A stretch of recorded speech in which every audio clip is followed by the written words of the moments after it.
Hello and welcome to the No BS Spiritual Book Club's face-to-face with interview series, in which we invite respected authors, speakers, teachers and researchers in the consciousness arena to share the stories behind the 10 best spiritual books that influence them the most on their life journey. And joining me today is soul coach, energy practitioner, speaker and facilitator Kate Spreckley, whose unique approach to healing, personal growth and development incorporates the entire being: physical, emotional, mental, spiritual, and soul. Kate Spreckley, welcome. It's good to have you here. Thank you for joining us from South Africa. Thank you so much, Sandie. Lovely to be here. So, first of all, what do books in general mean to you? Oh, so many things. I think I read a wide range of books. So, obviously there are the self-help books, there are the learnings, the teachings that you gain from those books. But then there's also the escape that you get from novels and other worlds that people have created for us to enjoy. So for me, it really is dependent on my state of mind and my state of being as to what I'm reading and when I'm reading it and why I'm reading it. But I've always found that books have a meaning and a special place in my life, and often give insights and clarity at times when I have needed it most. And are you a book hoarder? Do you like to hold on to them, or do you pass them on to others?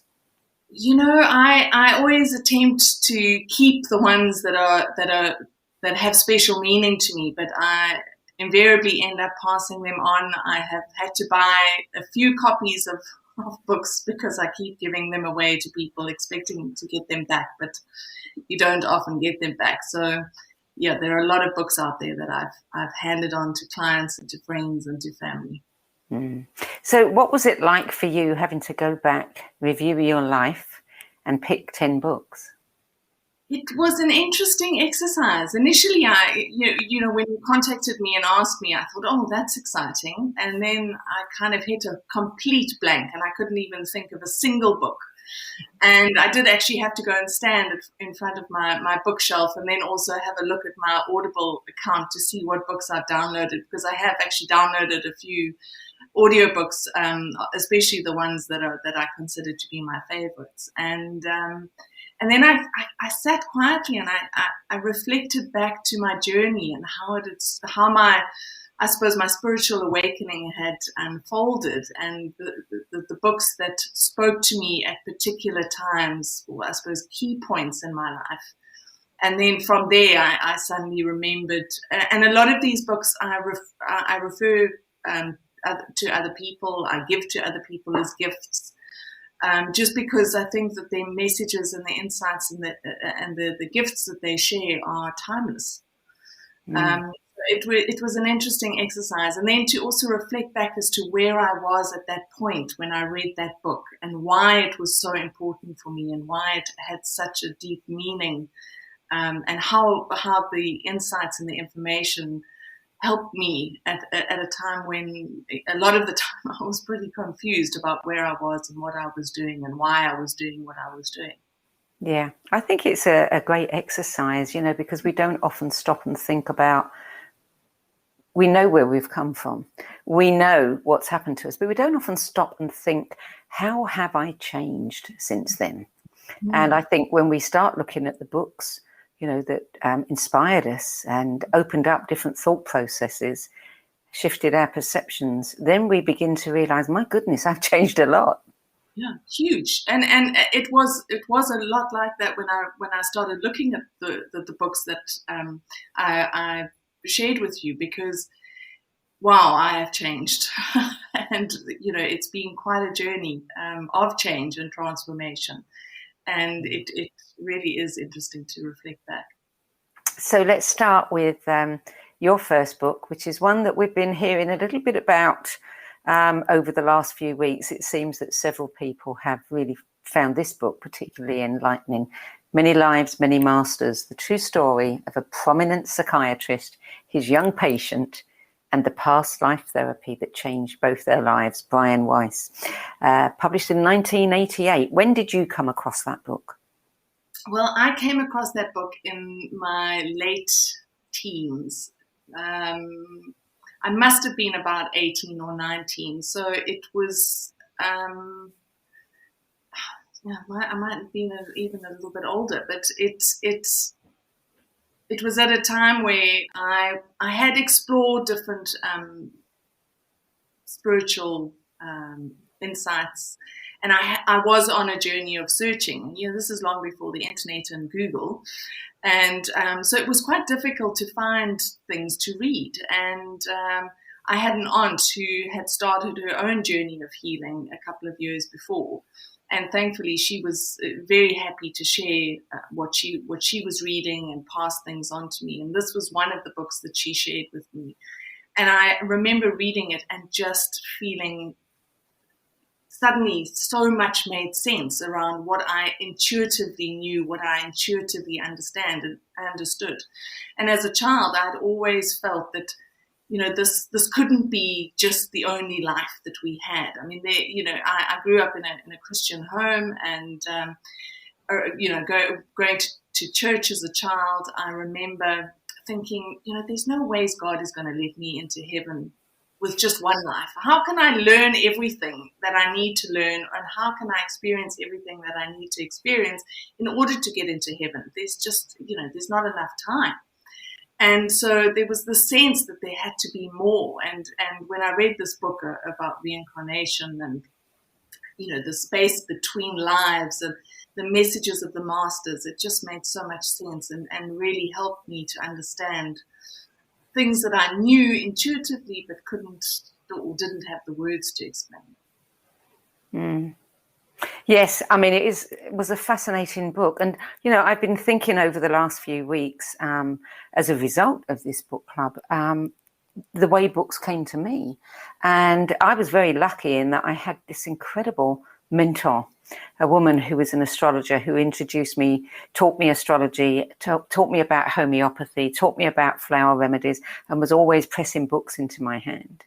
And they were books back in the 80s.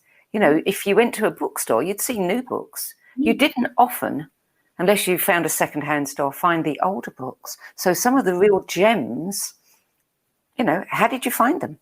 And I was very lucky because she was a hoarder and she had books all around her house, and she had books, dating back to when she was a child. And so she would pass them all on to me. I don't think we realize how lucky we are to have the internet and to have access to them. Yeah. Well, I must say, whenever I travel anywhere, I always end up finding my way into secondhand bookstores, because there are still some good ones that are not available anymore and out of print and not being published that still are really good. One of the things I love about secondhand bookstores is, so many times you hear people say, well, a book just fell off the shelf in front of me and I knew I had to read it. And that's happened to me. But it always happens in secondhand bookstores, not in the new ones. Yeah, me too. Yeah. So your list, before we go any further, you've got a book on your list that I am so pleased, because this is the first time it's come up. And I love, love, love this book. But I need to ask you, is your list in chronological order, or is it just random? Actually, I did try and put it in order, because I kind of thought it's almost like it's stepping stones on my path. Okay. So yeah, they are. Yeah, I was wondering about keeping this book to last, as it's such a good one, but I won't, because it's integral to your story and your journey. Then we'll talk about it now, and that is The Invitation by Araya Mountain Dreamer, which was published in 1999. Tell me how that book impacted you.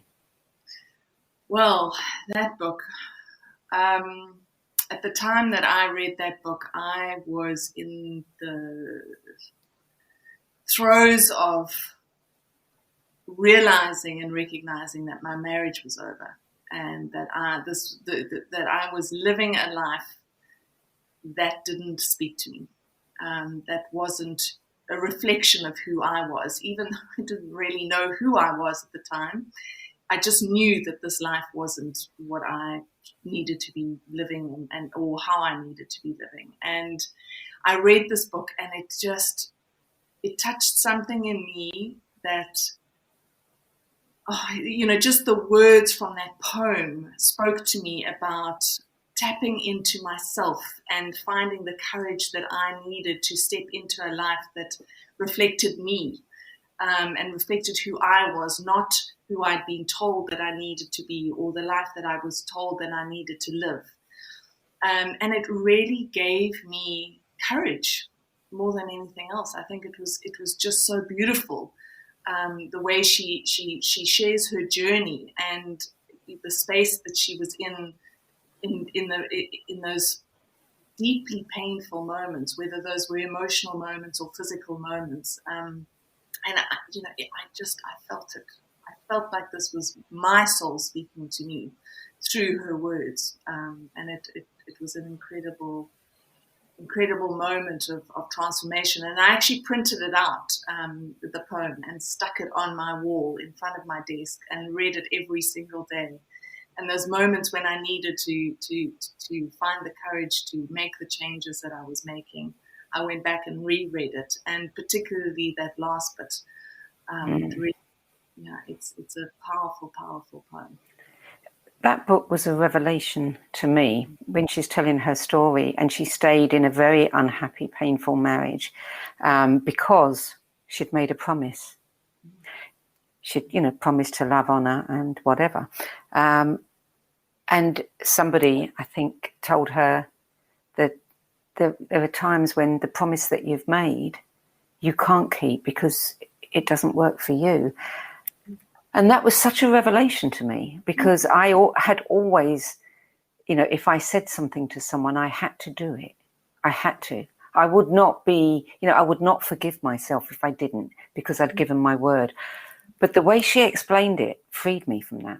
It freed me from, the tyranny of that, because there were times when it was a tyranny, when you realize that you didn't understand something and you can't deliver without really damaging yourself. So, I love that book and I love the poem. And, for those of you who may not know that poem, you should listen to it. Kate's going to read it to us now. Okay. It doesn't interest me what you do for a living. I want to know what you ache for, and if you dare to dream of meeting your heart's longing. It doesn't interest me how old you are. I want to know if you will risk looking like a fool for love, for your dream, for the adventure of being alive. It doesn't interest me what planets are squaring your moon. I want to know if you have touched the center of your own sorrow, if you have been opened by life's betrayals or have become shriveled and closed from fear of further pain. I want to know if you can sit with pain, mine or your own, without moving to hide it or fade it or fix it. I want to know if you can be with joy, mine or your own, if you can dance with wildness and let the ecstasy fill you to the tips of your fingers and toes, without cautioning us to be careful, to be realistic, to remember the limitations of being human. It doesn't interest me if the story you are telling is true. I want to know if you can disappoint another to be true to yourself, if you can bear the accusation of betrayal and not betray your own soul, if you can be faithless and therefore trustworthy. I want to know if you can see beauty, and even when it is not pretty, every day, and if you can source your own life from its presence. I want to know if you can live with failure, yours and mine, and still stand at the edge of the lake and shout to the silver of the full moon, yes. It doesn't interest me to know where you live or how much money you have. I want to know if you can get up after the night of grief and despair, weary and bruised to the bone, and do what needs to be done to feed the children. It doesn't interest me who you know or how you came to be here. I want to know if you will stand in the center of the fire with me and not shrink back. It doesn't interest me where or what or with whom you have studied. I want to know what sustains you from the inside when all else falls away. I want to know if you can be alone with yourself and if you truly like the company you keep in the empty moment. That really, I think, ought to be, people write their own vows when they get married. It's always occurred to me that you couldn't write anything better than that. Yeah. So thank you for introducing that to the No BS Spiritual Book Club library, and I hope many people who haven't read it decide to read it. So book number 3, The Celestine Prophecy by James Redfield. How did that come into your life? I think that was another book that I think my aunt passed on to me. And again, it was another book that, he writes it in a story, and I've read all the ones that come after it as well. And I just loved how he wove these spiritual truths and these spiritual insights into a story that was so easy to understand. Because a lot of the concepts that he was speaking about with regards to energy and how energy functions and moves between people and nature, that it can become quite complex. But I think that the way that James shared that information made it accessible and almost tangible for us to be able to see this is exactly how it works. And so for me, it gave me such a deeper understanding and awareness of energy, of how we are energetic beings, of the power of nature, which I had always felt and really, for me, nature is a key component to my own sanity, my own spiritual journey, my own spiritual health in essence. And so this book really opened that up for me in a way that I've never seen before. And these things are not taught to us. We don't. The magic of energy and the magic of nature isn't taught to us. Yes, it's found in, I suppose, fantasy novels, which I loved. I loved reading because it explored a world that isn't this normal 3D world that we've lived in. And this book really shows how that magic still exists, and when you can feel into it, and he gives exercises and examples of that throughout the book, which I also loved. So it was something that I started to play with and started to feel myself. And me too. And it's interesting how every sort of decade or so a book comes along that really grabs people's attention. People who would never look at a spiritual book. And I remember seeing that around me when that book was published. And then several years later, there was The Secret. And suddenly all of these people that would never pick up a spiritual book, looking at the movie. And it's interesting how it goes in cycles. As if, okay, new generation, they need something to wake them up. Yeah. So book number 4.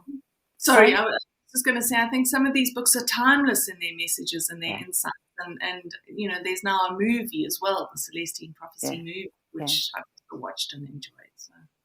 Yeah. I think they are timeless, and I think that it's also about timing.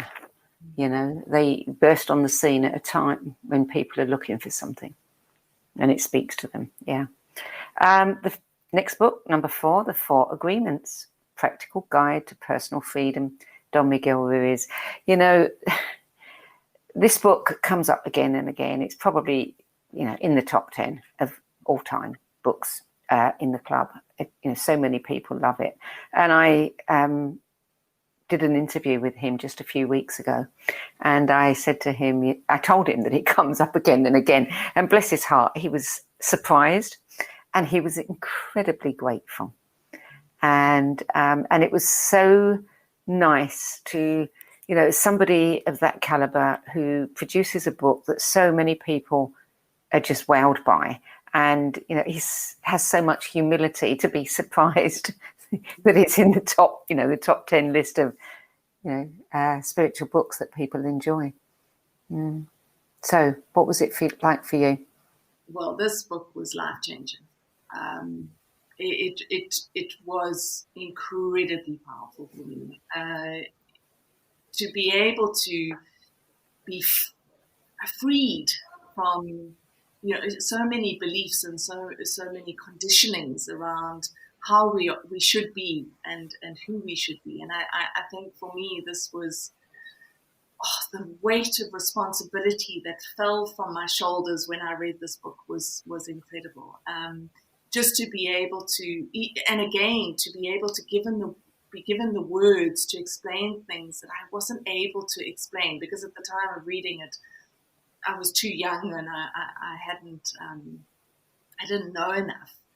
And I mean, for me, this is a Bible, and I have these 4 agreements on my phone, and I often read them to people and share the message with people, and read it and remind myself. And in fact, I've recently gave this book to my 18-year-old daughter, and I've said to her, you know, this is an incredibly important book for you to read, particularly, you know, at that age when you're learning to find your own way in the world. And it's, you know, I think, don't take anything personally as one of the, I'll read out the agreements just so I can share them with everyone. Be impeccable with your words is the first one, which for me is such an essential part of living an authentic and conscious life. You know, my favorite saying is do what you say and say what you do. You know, so there's no confusion. Everyone knows where we all stand. Yeah. And then the second one is don't take anything personally. You know, nothing is really about you. You know, it's liberating to realize that what people are doing or how people are behaving and things that are happening aren't necessarily about you or have anything to do with you. It's really free. And don't make assumptions. You know, always ask questions, which I think is also incredibly important. And then always do your best. But what I love about that 4th one is how your best is different. Yeah, I think the message in that 4th agreement is every day your best is going to be different, because it's determined about how you are feeling in that moment, how you are feeling mentally, how you're feeling physically. You know, today my best will be what it is, but tomorrow it could be something completely different. And being free to allow ourselves to be where we are at every moment, rather than thinking we need to be achieving something at some level and going for that level every moment of every day when we can't. You know, we all go through phases of feeling exhausted and tired and drained, and then we go through moments where we feel like our tank is full and we can conquer the world. And on those days, our best is different. So for me, it's just, it packages how we need to live life in such a simple and profound way. Yeah, it's a beautiful charter for living, you know, a good life, or for being a human. And of course, it's not especially spiritual in some people's, definitions of the word, but it is for everybody. You know, it's so simple. I love its simplicity. Yeah. Book 5, the book about the adventures that many of us wish we'd had. Eat, Pray, Love by Elizabeth Gilbert. Yeah, it was another goodie. I think at the time that I read this book, my marriage had fallen apart, and I remember in one of the beginning pages of the book, she talks about lying on the bathroom floor and realizing that she needs to do something in order to change her life, and she needs to go on this journey. And I think for me, it was, again, my life was being mirrored by things that I was reading, and I remember thinking at the time, I need to go on a journey. I need to discover myself. I need to work out who I am and what I'm here to do and what my purpose is. And at the time, I had a 2-year-old and a 5-year-old, so it wasn't really possible to pack my bags and leave them behind and go and find myself. So I had to find a way to do that in amongst my day-to-day life. But I also realized through that book that, unless we actively embark on some sort of journey of discovery, despite what's going on around us and despite what's happening in our lives, we are going to be stuck in old patterns and old ways of being that are not necessarily who we are. And I think her story was just so inspiring, and so inspiring for so many, that again, giving us the courage to step out of our lives, to step out of our day-to-day routines, and to explore something different. Yeah, indeed. Yes, and she's written several good books since. So number 6, A Return to Love, Marianne Williamson, Reflections on the Principles of A Course in Miracles. Beautiful book. Yeah, this was another life-changing book for me. And I remember reading this one, and then straight after it, A Woman's Worth, which was also by Marianne Williamson. And again, life-changing. The messages, the understanding, the realizations I had while reading that book was incredibly profound, and again gave me some understanding of what it is that I was trying to find in myself, and opened up a pathway in me that allowed me to start exploring who I was, without the burden of expectation from the external world and from people and family and friends. And I read it at a time where my life was in, I suppose, a process of transformation, and I was moving away from living in one way, being a wife and a mother, and really focused on living in that kind of conventional way, to moving into following a spiritual path and starting a spiritual business, and really turning everything on its head. And it's a very brave thing to do. Well, yeah, at the time it didn't feel brave. At the time I felt that if I didn't do it, I was going to die. Yeah. If I didn't make that change and start following my own heart, I was going to die. My soul was going to die. And, this was one of the books that, again, gave me the courage, and the language, I think, to be able to explain to those who wanted to know what on earth I was doing.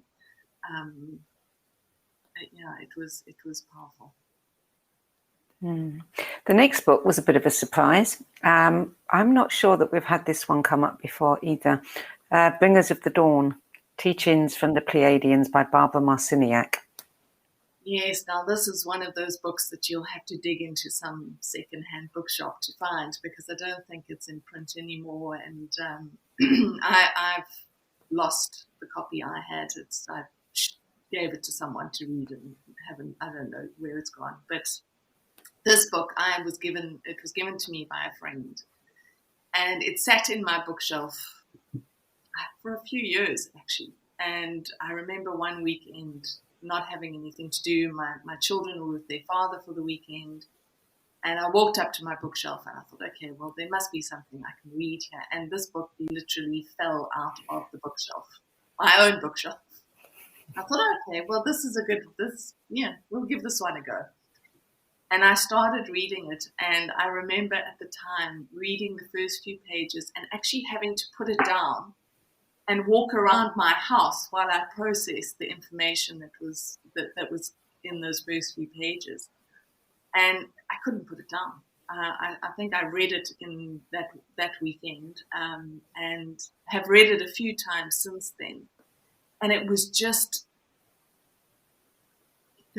made so much sense to me at the time. And it still makes sense to me. The messages and the insights that are shared in that book, the channelings that come through her, are wonderfully descriptive of why we are here, what we are here to do as human beings. And I loved that. And in fact, one of the very first meditations that I ever did, it was a guided meditation that I did during a healing session that I was having with someone. And I was guided to meet my star family.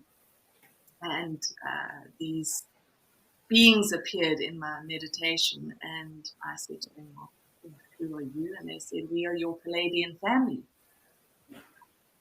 Okay.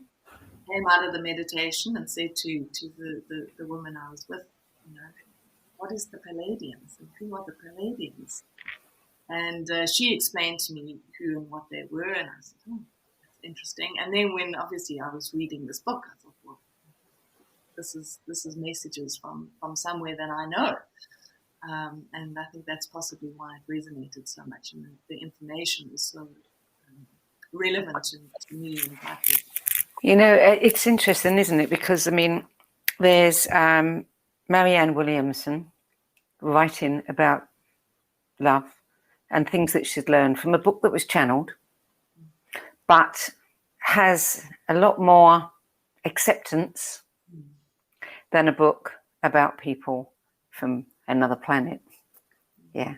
And, one might feel comfortable, maybe not so much today, but a few years ago, more comfortable talking about Marianne Williamson's book than Barbara Marciniak's. And as someone's just mentioned in the chat there, it takes courage, this book, and thank you for mentioning it. Yeah, I think it just answers so many questions that we all have. Yeah. Those questions make sense. Certainly to me, the answers to those questions make a lot of sense. Yeah. So that was a game changer. Yeah, that was a game changer. And also made me even more determined to follow my path and to keep going and to do what I was doing despite all the challenges. Yeah.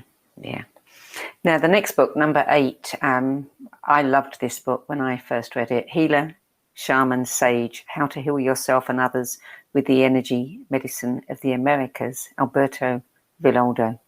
And again, when you look back at the sources of information, you're getting it from everywhere. You're getting it from the Pleiades. You're getting it from, you're getting it from fiction, and now you're getting it from South America. So it's a nice rounded education in spirituality.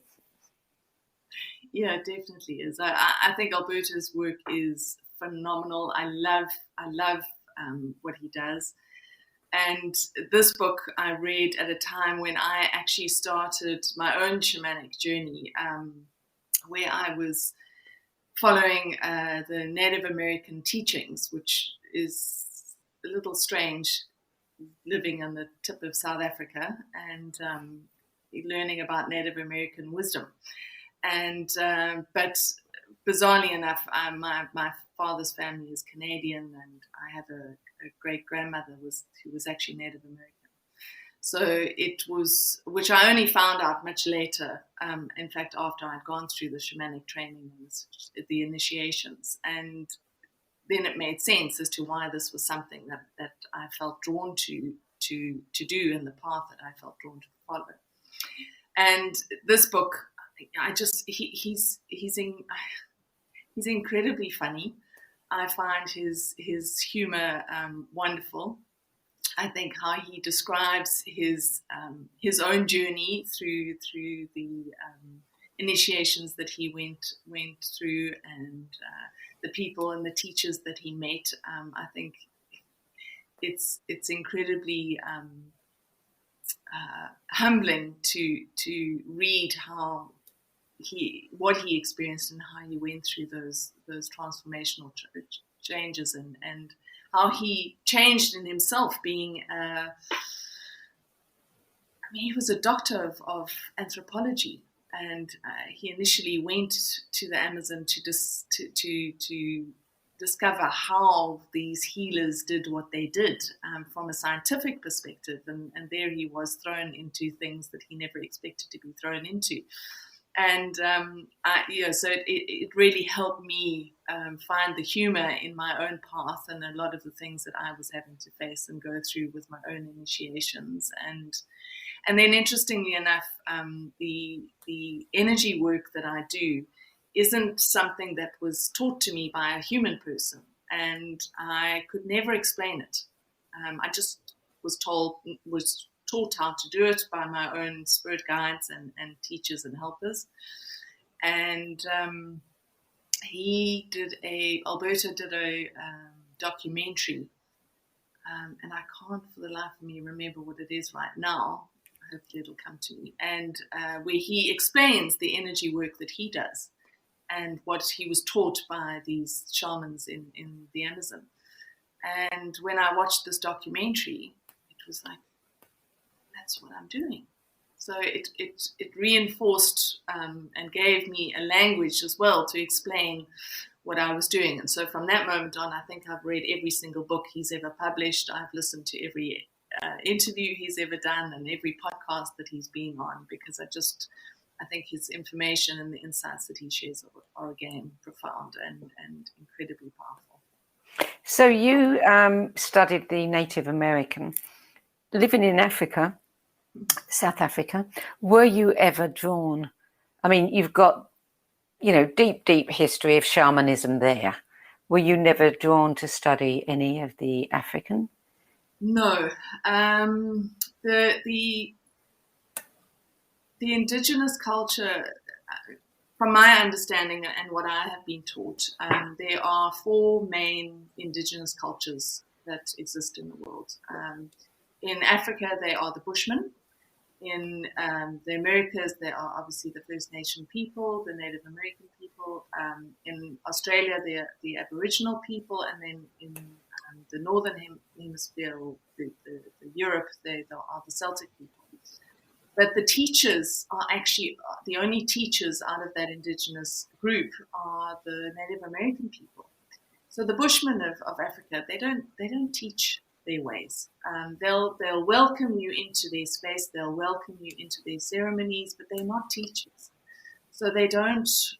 It's difficult to learn anything from them. And growing up in the Western world, we have an intellect that asks us to be taught and for things to be defined, and the Bushmen don't do it. And there are not too many of them around, and they're quite difficult to get in touch with or to go and spend time with as well. So it's not as accessible as the Native American wisdom is. Yeah.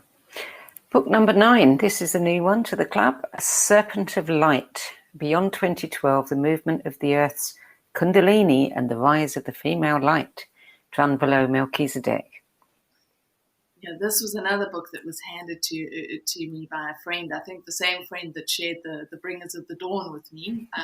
She shared this one with me, and I love John Barlow's work. I think what he does and the information he shares is amazing. And this book, I just found so beautiful, the way he shares his journey of traveling around the world, and all of the ceremonies that he held with different people around different sacred sites.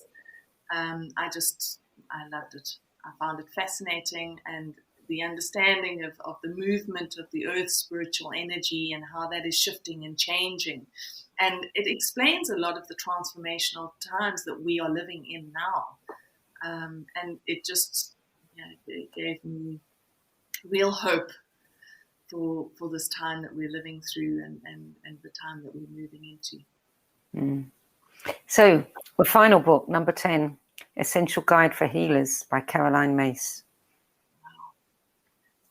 Caroline is one of my favorites. I absolutely adore her. I love her no-nonsense view. I love how straight to the point she is with all of her teachings. And this is a book that I recommend to everyone, because although she's called it Essential Guide for Healers, the book is written for everyone, or certainly spoken to everyone, because we're all healers on some level and in some way. And how she shares what is important, things like boundaries, for example, and being conscious and aware of your own energy levels and what you're doing and how you're doing it and what you're doing in the world and how you're being in the world. It's a wonderful, wonderful book filled with insights and understandings and important messages for all of us, especially now in this time where there's so much chaos, there's so much fear, there's so much anxiety. And again, it's another book that just gives me hope for humanity and for all of us, that we're going to move through this time and we're going to be absolutely. So what are you reading now that's exciting you? I've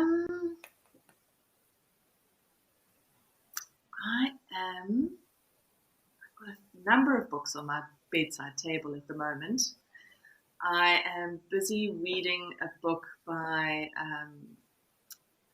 a guy called Jay Naidu, who is or was a activist in South Africa. He worked with very closely with Nelson Mandela. He was one of Nelson Mandela's cabinet members, and I think one of the key people in his team, particularly when he moved into government. And he wrote a book on change and how the world needs to change. And in fact, Jay is an incredibly interesting person as he has moved from politics and embarked on his own spiritual journey and has come to understand a lot of what needs to change in the world and how he shares that message. And this book that I'm reading called Change is, I think, the start of what he shares. So that's one of the ones that I'm reading at the moment. I've also just started the sequel to Shantaram. I can't remember what it's called. I don't know that one. Shantaram it's a novel that was written by a guy called Gregory something or other. It's a really, really thick book, and I read it many, many years ago and loved it. It's a story of his travels from Australia through India and Afghanistan and Pakistan. And this is the sequel to it. I envy many people who were able to travel, several decades ago, because they got to see many places in their glory. And now so many places have been ruined by progress, if you want to call it that, or by war or violence, that I think we've lost an awful lot, and that's irretrievable. Yeah. Mm. So let's talk a little bit about your work. And I mean, when you and I first connected, it was probably somewhere like 2003 when I was publishing Children of the New Earth magazine. And there were many, many people talking about the new generation of kids, the indigos, the crystals, and the star seeds, etc., etc. And your daughters were quite young then. And what was that period? And that was obviously a time when you were going through your transition, leaving one life and starting another. What did the information that was coming through about this new generation of kids, the indigos and the crystals, what did that do for you? I mean, how did that information touch you and inform the work that you did? Well, I think I had my first child in 1999, so she's nearly 22 years old, and I had already realized when I was pregnant, and yes, I know that when we have our first child, our life is never ever going to be the same, but I had this real sense that my life really was never going to be the same after I had this baby. And when she was she was a particularly difficult baby in the sense that she had colic, she cried a lot, but looking back on it now, there was a lot of stuff going on around her. My parents were divorcing at the time that I had her. There was a whole lot of uncertainty in myself whether I was, going to be a good mom, and a couple of I think about 9 months after she was born, I felt completely disconnected from my life, And I remember going and speaking to a doctor, and he said to me, no, you're suffering from postnatal depression. You need to, go and get some help, go and see a therapist, go and join a support group, go on medication and all of this, all of which I did because, of course, I was following conventional advice, and I didn't know what was happening to me at the time. And so I did that for a couple of months, and it did not help. I just felt worse and worse and worse, but I couldn't explain what this inner turmoil was that was happening. And eventually a friend of mine said to me, why don't you go and see this energy healer, and maybe she'll be able to help you. So I went and I had a session, an energy session. I can't even explain what it was, but it was life-changing. And when I went to her, she explained to me, she said, you are an indigo child yourself, and you are in the throes of a spiritual awakening. And you're incredibly young to be going through a spiritual awakening, but there's obviously a purpose and a reason for it, and you're going to have to learn to work with it, not resist it, which obviously I'd been resisting it because I didn't know what on earth was going on. And so she kind of got me onto that path, and so I started to do the research on the indigo children, and I realized that my daughter was also an indigo child, being born in the late 1990s, and I recognized through what I was reading and understanding that I needed to be a different parent. I needed to parent my child in a different way to the way that I was parented. I also started to realize and recognized pretty much when my daughter was born that I needed to do something quite drastic, because otherwise I was going to perpetuate the patterns and the wounding and the damage that had been passed on through to me. I was then going to pass this on to my own child, and I didn't want to do that.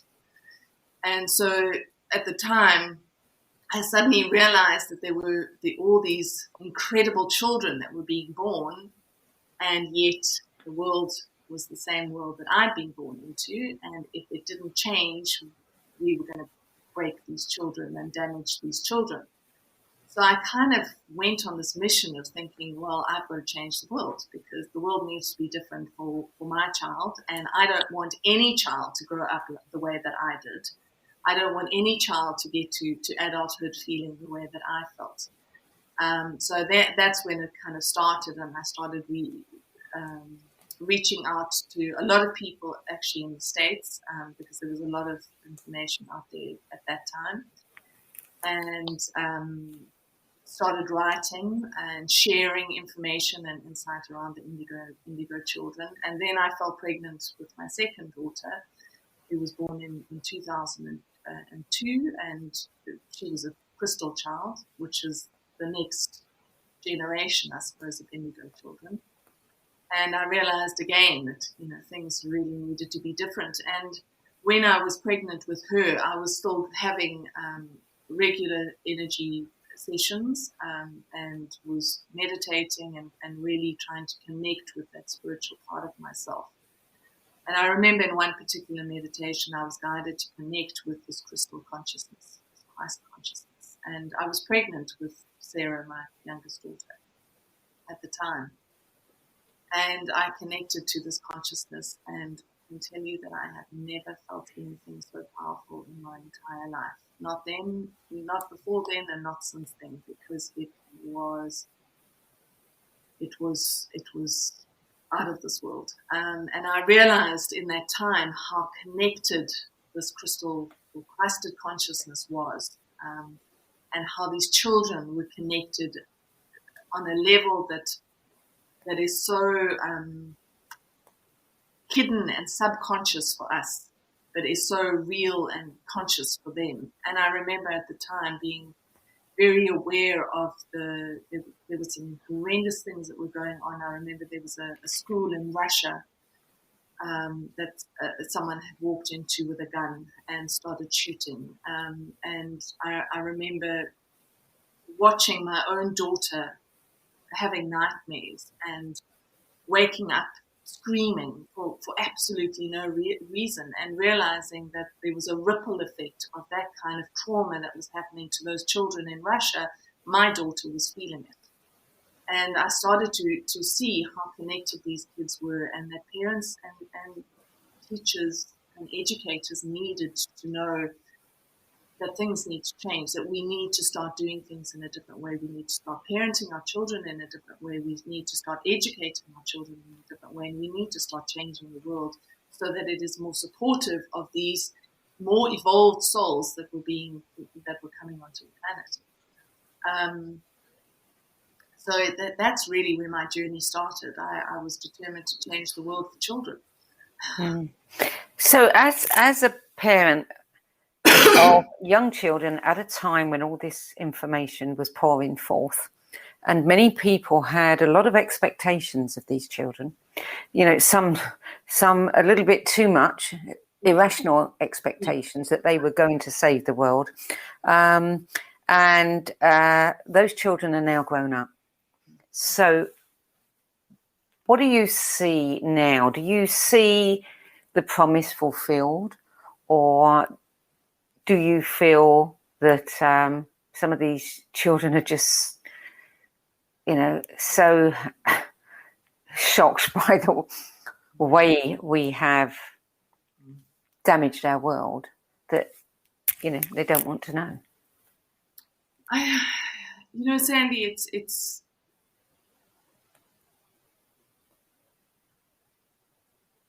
I'm hopeful in one sense, because I see my own children and I see the wisdom that they carry. And they really are wise beyond their years. They show me in so many ways every single day still how things can be different, how people can be different. I mean, their way of engaging in relationships is, I look back at myself at that age, and I the thoughts I was having are nothing compared to the thoughts my children have. And the insight and the understanding that they have is incredible. And I see their friends and interacting with their friends, I see some of that as well. However, there is the other part that is heartbreaking for me when I see how many of these children are suppressed, how wounded and traumatized they are by the world that they have been brought into, by the families that they have lived within. And for me, I've always seen my role as a parent is to hold a space for my children to grow into. It's never been to tell them who they need to be or how they need to be. It is to watch them and support them as this soul that already exists emerges into their physical body and into their physical being. And there's so many children still, and young people and young adults that have not had that space held for them. And they are lost and afraid and disheartened. There's so many of them that feel like life is pointless, that they don't think that they have the power to make any changes. And when I discuss things with my children and their friends about the future and about the world and where it's going, a lot of the time they're not interested. They don't really want to know. They don't want to engage with how this world is now crumbling. What do they want? They want to live their lives their way. Mm. And there's a part of me that thinks, we should be engaging with them and we should be getting them involved. And then there's another part of me that thinks, well, if we're living in this space where there are these two realities, the one is the old reality, the old world that is busy falling apart. And there's a new one that is being birthed, and we're in the birthing process. Well, maybe these kids just need to get on with doing things their way. Let the old world fall apart. As we did, as every generation has. Exactly. Yeah. Yeah. But I do think that there are a lot of them that need support, they need help, they need to have the trauma that they have been through released and cleared, which is important. So before we close, tell us a little bit about your work today. So you're now a shamanic practitioner, an energy healer. I mean, you do a number of things. Yeah, I do a number of different things. I kind of work very much with the individual person and what is necessary and what is needed for them at the particular time that they come to see me. But there are a number of healing processes that I do. I discovered in my work that in the first 28 years of our lives, there's an energetic pattern that is created. And that energetic pattern doesn't necessarily support our soul and our soul development. So there's a process that I work to clear out that pattern from an energetic perspective and allow the soul blueprint to emerge into the person's field or into their consciousness, so that they can actively start working with that. I also run courses, personal development, spiritual growth. I do one-on-one sessions with people. I also do quite a lot of ancestral clearing work with people, looking at clearing the imprints of the ancestral trauma that is carried forward. And then, do weekly webinars where I've got a community that actually we started in lockdown. I started offering a weekly webinar for people that were feeling lost or confused or disconnected and isolated. And that's grown into this incredible community that meets every Sunday. And this is online, or? Yes, all online. Yeah. Which is great because it can go around the world, can't it? Well, it's incredible. We've got people from all over the world who join, and because we've now been meeting for a year, we've all kind of gotten to know each other, and it's become a really beautiful space and community. And then I'm writing, and I write a daily inspirational email that I send out every day, and I'm in the process of writing another book, and it's busy. It's good.